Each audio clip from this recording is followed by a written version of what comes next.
অনেক নারীগণই পর্দা করতে গিয়ে মারাত্মক একটি ভুলের শিকার হন।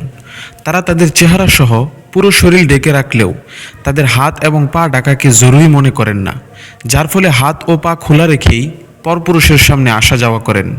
কিন্তু পর্দার বিধান পরিপূর্ণভাবে মানতে হলে ইসলাম বলে নারীদের জন্য তাদের পুরো শরীর সহ হাত ও পাও পরিপূর্ণভাবে ঢেকে রাখতে হবে, নতবা পরিপূর্ণ পর্দা কোনোভাবেই আদায় হবে না।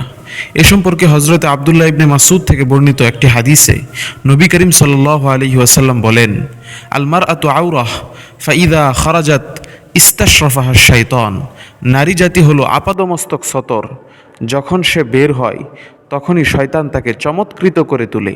উক্ত হাদিসে নবী করিম সাল্লাল্লাহু আলাইহি ওয়াসাল্লাম মহিলার সম্পূর্ণ শরীরকে পর্দার অন্তর্ভুক্ত বলে সাব্যস্ত করেছেন, যার ভিতরে তার হাত ও পাও অন্তর্ভুক্ত। আল্লাহ রাব্বুল আলামিন কুরআনুল কারীমের সূরা নূরের একটি আয়াতে বলেন, ওয়ালা ইউবদিনা যিনাতাহুন্না ইল্লা মা যহারা মিনহা।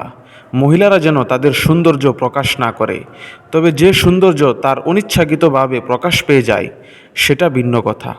আর এটা বলার অপেক্ষা তো আর রাখে না যে মহিলাদের হাত ও পাও তাদের সৌন্দর্যের অন্যতম একটি অংশ, সুতরাং তাও ঢেকে রাখতে হবে, প্রকাশ করা যাবে না।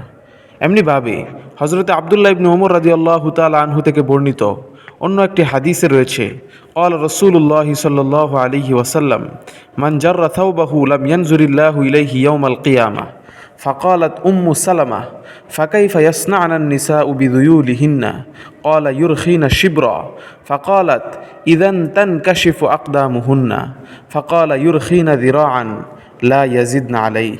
রসুল করিম সাল্লাল্লাহু আলাইহি ওয়াসাল্লাম বলেছেন, যে ব্যক্তি তার কাপড়কে অহংকার বশত টাকনুর নিচে ঝুলিয়ে পরিধান করবে, আল্লাহ তাআলা কিয়ামতের দিন তার দিকে রহমতের দৃষ্টি দিবেন না।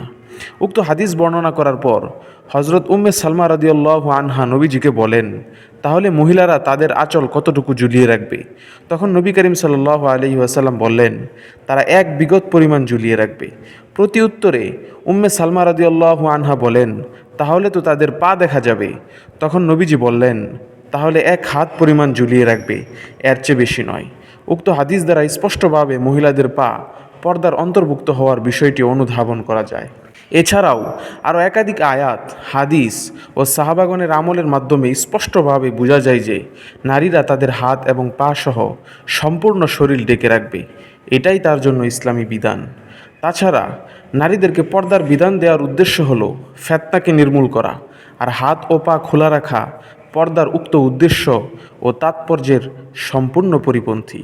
আল্লাহ রব্বুল আলামিন নারীদেরকে সঠিকভাবে দিন পালন করার তৌফিক দান করুন।